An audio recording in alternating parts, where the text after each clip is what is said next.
우리가 함수의 그래프라는 이름을 많이 들어봤는데요. 자, 그 의미가 정확하게 뭘까요? 입니다.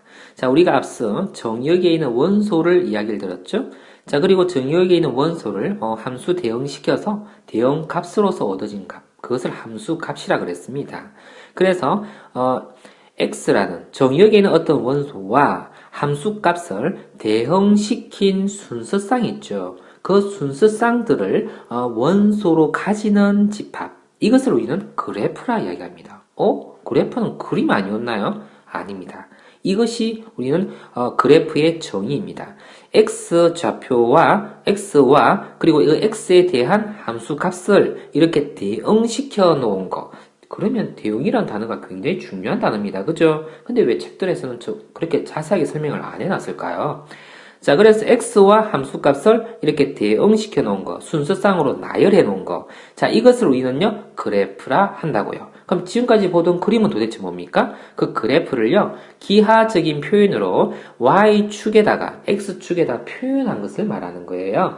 자, 그래서, y축을요, 함수값이라 한다면, 그러니까 x 좌표하고 함수 값을 y 좌표로 두겠다는 이야기죠. 그렇게 해서 좌표 평면이라는 도구를 이용해서 가로로 이거 모르는 예를 들은 거죠? 여기 예를 들은 거네요. 그죠? 자, 그럼 여기 예를 한번 봅시다.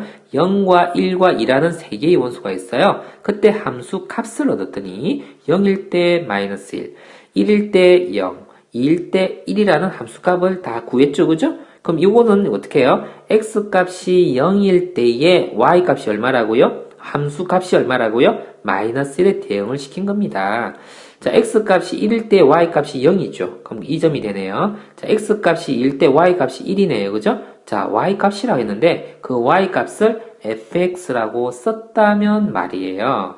그때 표현한 것을 기하학적 표현이다 라고 이야기하는 거고, 원래 그래프는요 이렇게 순서쌍으로 표현한 거, x와 x에 대한 함수값을 대응시켜 놓은 거, 이것을 그래프라 합니다.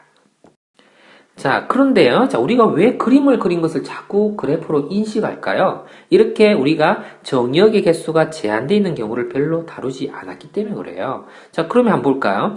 이런 그래프. x제곱 마이너스 1일 때라고 했습니다.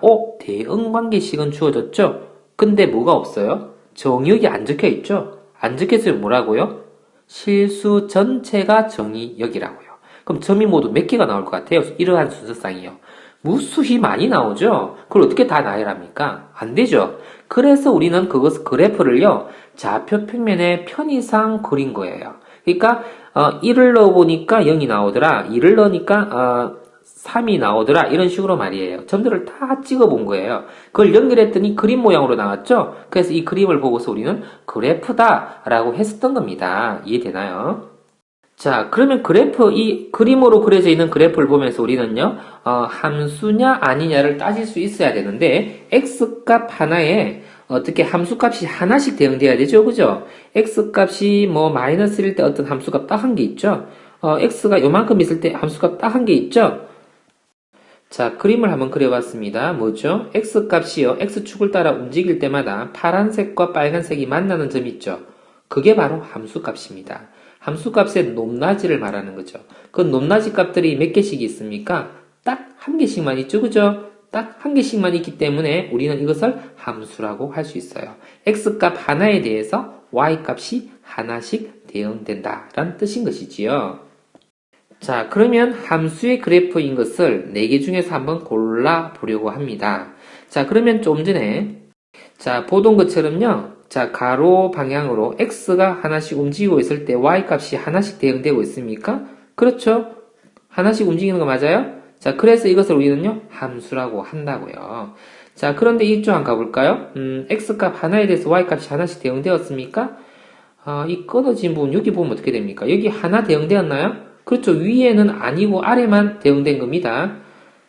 무슨 이야기인가 하니까, 요 위에는요, 함수값이 아닌 거예요. 여기는 함수값인 겁니다. 그럼 0에 대한 함수값은 여기를 가리키는 겁니다. 그럼 한 개 있는 건 맞는 거죠. 자, 그리고 나머지 것에 대해서도 마찬가지고요, 말이죠. 그럼 이건 함수라고 할 수 있는 겁니다. 자, 이거 한번 가볼까요? 자, 이때는 x값 하나에 대해서 다 가집니다만, 0이 있다고 할 때 함수값이 존재하지 않죠? 그래서 이건 함수가 아니다라고 이야기합니다. 딴 데서는 다 함수값이 하나씩 있어요. 그죠? x값 하나에 대해서. 근데 여기 딱 오니까 함수값이 존재하지 않죠. 그래서 이건 함수가 아니다라고 이야기합니다. 자, 이쪽 한번 가볼까요? 자, 여기서는 어떻게 이상한 게 있었네요. 뭐가 이상하죠? 하나도 안 이상하다고요? x값 하나에 대해서 y값 이렇게 되면 한 개 있죠. 0. x값이 뭐 얼마일 때 y값 딱 한 개 있죠. 이렇게 되면 y값이 몇 개씩 있습니까? 두 개씩 존재하죠. 이러면 함수가 아니라고요. 자, 무슨 말인 거 아니까? 자, 앞에서 우리가 그래프라는 것을 이야기할 때 x값 하나에 y값이 딱 하나씩만 대응돼야 되는 거예요. 1,02 이렇게 적을 수 없다고요. 1,0이면 0이고 1,1이 2면 인 거죠. 딱 하나만 적어야 되는데 이게 x값 하나에 대해서 y값이 두 개가 생긴 거라고요. 그래서 이것도 함수가 될 수 없다는 얘기입니다. 자, 그러면 첫 번째 것은 함수가 되는 거였죠. 두 번째 것도 함수가 되는 거였습니다. 그런데 이 세 번째 것은 아니고 이것도 아닙니다. 그 원인은 다릅니다. 이때는 함수값이 존재하지 않아서 함수가 아닌 거고요. 이때는 함수값이 두 개가 생기면 안 되기 때문에 함수가 아니었던 겁니다.